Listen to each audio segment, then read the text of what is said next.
أعوذ بالله من الشيطان الرجيم بسم الله الرحمن الرحيم واتقوا يوما لا تجزي نفس عن نفس شيئا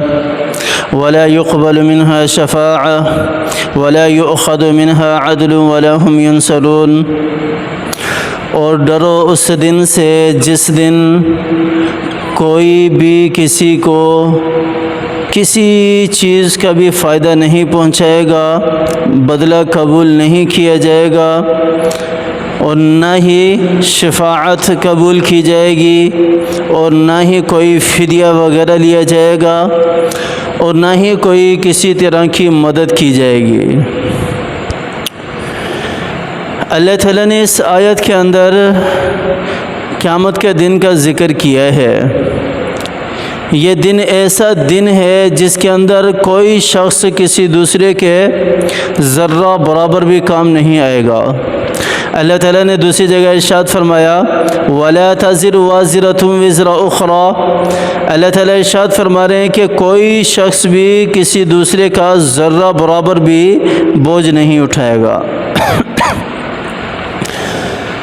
بہت ہی نفسا نفسی کا عالم ہوگا، ہر بندے کی زبان پر یہی ہوگا یا ربی نفسی نفسی یا ربی نفسی نفسی یا ربی نفسی نفسی۔ اس منظر کو اللہ تعالیٰ نے جو لوگوں کے ساتھ پیش آئے گا، سورہ عبس کے اندر اللہ تعالیٰ نے اس منظر کو ذکر کیا اور فرمایا یوم یفر المرء من اخی و امہ و ابی و صاحبتہ وبنی لکل امرئ منہم یومئذ شأن یغنی۔ اللہ تعالیٰ نے اس دن کے منظر کو اس آیت کے اندر کچھ اس طرح بیان کیا ہے۔ یہاں بھی اسی قیامت کے دن کی ہی منظر کشی کی گئی ہے، قیامت کے دن کو ہی بیان کیا گیا ہے، لیکن اللہ تعالیٰ نے سورہ عبس کے اندر بھی ارشاد فرمایا یوم یفر المرء من اخی، وہ دن ایسا دن ہوگا کہ بندہ اپنے بھائی سے بھی بھاگے گا، دور بھاگے گا۔ جیسے کسی دشمن کو دیکھ کر بندہ چھپتا ہے، جیسے اگر خود طاقتور نہیں ہے، پاورفل نہیں ہے، تو کسی دشمن کو دیکھ کر، شر کو دیکھ کر بندہ چھپتا ہے، اس طرح کا منظر کل قیامت والے دن ہوگا۔ یوم یفر المرء من اخی، بھائی جو ہے وہ اپنے بھائی سے بھاگے گا، چھپے گا، دوڑے گا۔ حقیقی بھائی، حقیقی بھائی، خونے بھائی، جس بھائی کے لیے آج جان نچھاور کر دیتے ہیں، اگر بھائی چھوٹے ہیں تو اس کو کھلانے پلانے میں نہ حلال دیکھتے ہیں نہ حرام دیکھتے ہیں،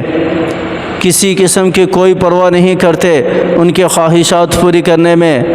اللہ تعالیٰ کیا فرما رہے ہیں یوم یفر المرء من اخیہ، کہ بھائی اپنے بھائی سے بھاگے گا،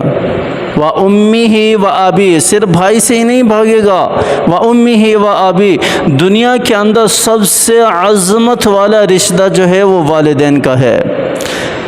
سب سے محبت والا رشتہ دنیا کے اندر اللہ تعالیٰ نے والدین کے رشتے کو رکھا ہے، سب سے پیارا رشتہ والدین کا رشتہ ہے۔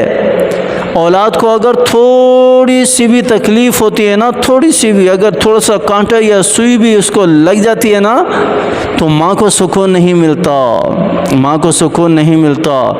والد پھر بھی تھوڑا سخت ہوتا ہے، لیکن ماں کو سکون نہیں ملتا۔ ماں کا درجہ اور ماں کا مقام اور ماں کا مرتبہ اللہ تعالیٰ نے ایسا بلند رکھا ہے اس دنیا کے اندر، اس دنیا کے اندر۔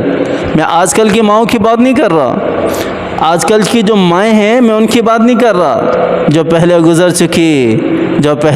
چکی۔ ہماری عورتوں میں تو دین کو ختم کر دیا گیا نا، ہماری عورتوں کو تو ان کا مقام جو ہے وہ بتایا ہی نہیں گیا کہ تمہارا مقام کیا ہے۔ اپنی اولاد کی اگر تم پرورش کرو گے، اپنی اولاد کی اگر تم دیکھ بھال کرو گے، اپنے شوہر کی فرما برداری کرو گے تو اللہ تعالیٰ نے تمہارا کیا مقام رکھا ہے وہ تو انہیں بتایا ہی نہیں گیا، وہ تو انہیں بتایا ہی نہیں گیا۔ یہ ہمارا موبائل، یہ ہمارا سوشل میڈیا، الیکٹرانک میڈیا بیہودہ قسم کے ڈرامے دکھا کر، بیہودہ قسم کی کلپس جو ہیں وہ دکھا کر ہماری نسلوں کے اندر، ہماری عورتوں کے اندر بے حیائی کو داخل کر دیا گیا ہے۔ ہماری عورتوں کے اندر، اس عورتوں میں سے اسلام کو نکال لیا گیا ہے، سلب کر لیا گیا ہے۔ انہیں پتہ ہی نہیں ہے کہ ان کا مقام کیا ہے، انہیں پتہ ہی نہیں ہے کہ ان کا مرتبہ کیا ہے۔ اللہ تعالیٰ نے جو جنت رکھی ہے نا ماں کے قدموں کے نیچے، یہ جنت ایسے ہی نہیں رکھ دی۔ ماں بہت ساری تکلیفوں سے گزرتی ہے، ایک اولاد کی پرورش کرتے کرتے، ایک اولاد کو جنم دیتے دیتے بہت ساری تکلیفوں اور آزمائشوں سے گزرتی ہے۔ اسی وجہ سے ماں کے قدموں کے نیچے جنت کو رکھا گیا ہے۔ آپ صلی اللہ علیہ وسلم کی حدیث بھی ہے نا، آپ صلی اللہ علیہ وسلم کی حدیث بھی ہے، کیا فرمایا کہ تیرے والدین، صحابی نے عرض کیا کہ یا رسول اللہ مجھے جنت اور جہنم کا بتائیے، تو آپ صلی اللہ علیہ وسلم نے مفہوم اس طرح کا ہے کہ تیرے والدین ہی تیری جہنم ہے اور تیرے والدین ہی تیری جہنم ہے، جنت ہیں۔ یعنی تیرے والدین اگر تجھ سے راضی ہیں تو تو جنتی ہے، اور اگر تیرے والدین تجھ سے ناراض ہیں تو تو جہنمی ہے۔ اتنی بڑی بات آپ صلی اللہ علیہ وسلم کی حدیث سے ہمیں ملتی ہے۔ آپ صلی اللہ علیہ وسلم کی حدیث کا مفہوم ہے یہ، اور یہ مقام، یہ مرتبہ جو اولاد کی تربیت کرنے پر جو دقتیں اور مشقتیں اٹھانا پڑتی ہیں والدین کو، یہ اسی مشقت اور دقت کے اوپر اللہ تعالیٰ نے یہ مقام اور یہ مرتبہ رکھا ہے۔ اور اللہ تعالیٰ نے اپنی عبادت کے بعد سب سے بڑا درجہ، سب سے پہلے درجہ والدین کا رکھا ہے۔ وَقَضَىٰ رَبُّكَ أَلَّا تَعْبُدُوا إِلَّا إِيَّاهُ وَبِالْوَالِدَيْنِ إِحْسَانًا وَبِالْوَالِدَيْنِ إِحْسَانًا۔ اللہ تعالیٰ نے حکم جاری کر دیا، اللہ تعالیٰ نے فیصلہ کر دیا کہ صرف اللہ ہی کی عبادت کرنی ہے، اللہ کے سوا اور کسی کی عبادت نہیں ہے۔ اور اس کے بعد فوراً اللہ تعالیٰ نے ذکر کیا وَبِالْوَالِدَيْنِ إِحْسَانًا، والدین کے ساتھ احسان والا معاملہ کرنا ہے، اگرچہ والدین کافر ہی کیوں نہ ہوں، اگرچہ والدین نان مسلم ہی کیوں نہ ہوں، ان کی خدمت کرنا اولاد کے اوپر لازم ہے، اولاد کے اوپر لازم ہے۔ تو اللہ تعالیٰ نے قیامت کے منظر کو ذکر کیا کہ وہ منظر ایسا ہے کہ ماں اپنی اولاد کو بھی نہیں پہچانے گی، وہ اپنی اولاد سے بھی بھاگے گی جو اولاد کو سینے سے لگانے والی ہے۔ دنیا کے اندر کانٹا بھی اگر اولاد کو لگ جائے نا تو اس کانٹے پر بھی وہ آہ کر اٹھتی ہے اپنی اولاد کے لیے، تو وہ ماں کل قیامت والے دن اپنی اولاد سے بھاگے گی۔ وَأُمِّهِ وَأَبِي، باپ بھی بھاگے گا، باپ سے بھی بھاگے گا، ماں سے بھی بھاگے گا، باپ سے بھی بھاگے گا، کہیں دیکھ کر مجھ سے حق نہ مانگ لیں۔ وَصَاحِبَتِهِ وَبَنِيهِ، اور اپنی بیوی سے بھی بھاگے گا، اپنی بیوی سے بھی بھاگے گا جس کے ساتھ 24 گھنٹے رہتا تھا اور جس سے محبت کے دعوے بھرتا تھا، اور جس سے محبت کے دعوے برتا تھا، اور جو اس کا ہم سفر تھا دنیا کے اندر، جو اس کے رازوں سے واقف تھا دنیا کے اندر، جو اس کی چھوٹی بڑی ساری پریشانیوں سے واقف تھا دنیا کے اندر، اس شخص، اس ہستی سے بھی کل قیامت والے دن بندہ بھاگے گا۔ وصاحبتہ بھاگے گا، وبنی اپنی اولاد سے بھی بھاگے گا، جس اولاد کے لیے آج ہم نہ حلال دیکھتے ہیں نہ حرام دیکھتے ہیں،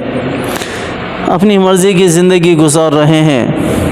تو یہ منظر اللہ تعالیٰ نے اس آیت کے لِكُلِّ امْرِئٍ مِّنْهُمْ يَوْمَئِذٍ شَأْنٌ يُغْنِيهِ، اور ہر ایک شخص کا لِكُلِّ امْرِئٍ مِّنْهُمْ شان، الگ ہی شان ہوگی، الگ ہی پہچان ہوگی، الگ ہی مرتبہ ہوگا، الگ ہی مقام ہوگا۔ اور اس آیت کے اندر بھی اللہ تعالیٰ نے اسی قیامت والے دن کی منظر کشی کو ذکر کیا ہے۔ وَاتَّقُوا يَوْمًا لَا تَجْزِي نَفْسٌ عَن نَفْسٍ شَيْئًا، ڈرو اس دن سے جس دن کوئی کسی کو ذرہ برابر بھی